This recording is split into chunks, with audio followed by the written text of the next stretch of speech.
Amonelo ina, tepi omlo ina. Chẳng tan chelo ina, alam damel ina.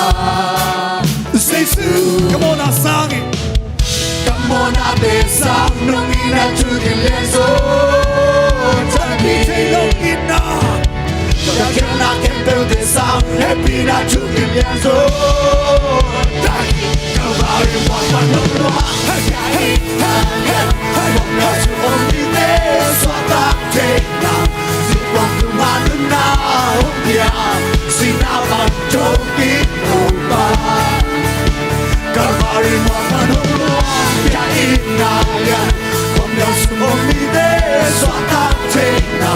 Zikwang tumanan na umpia, sinaban jogi upa. Inuat mani, yeah. Hey.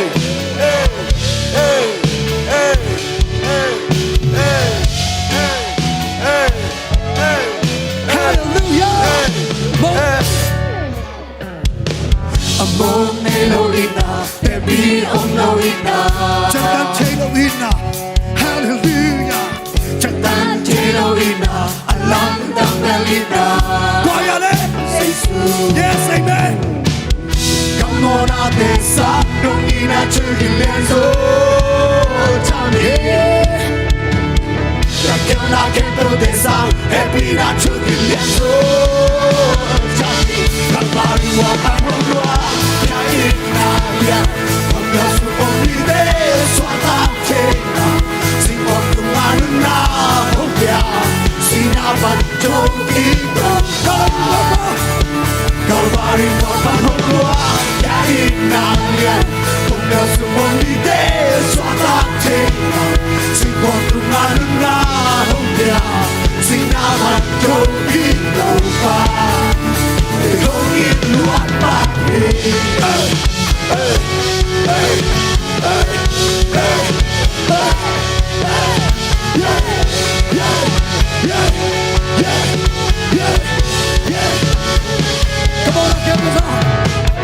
Come on out there, son, don't need a chicken lenzo. Tepi chelo ina. Come on out chicken lenzo. Come on, I besang.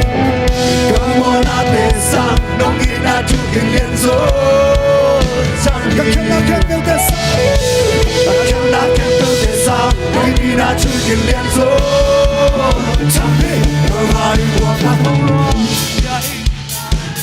Không nhớ sự mộng đi thế xóa ta trên là Singwa tumanun na hopya, sinaban jogi toka.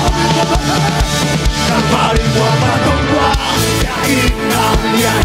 Mama su omide, swata tena. Singwa tumanun na hopya, sinaban jogi toka. Kalvari wapa nongwa, kainayan. Mama su omide, swata tena. Singwa tumanun na hopya, sinaban jogi toka.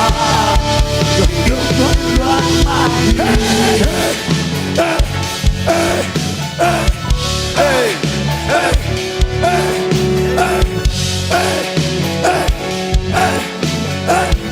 Amonelo ina. Amonelo ina, tepi omlo ina. Chẳng tan chelo ina. Chẳng tan chelo ina, alam damel ina. Choir it. Yes, he is. Come on out there, son, don't need a chicken lenzo. Happy na liet na hit. Chẳng kempel desang, happy na chicken lenzo. Kalvari wapa nongwa, kainayan. Mama su omide, swata tena. Singwa tumanun na hopya, sinaban jogi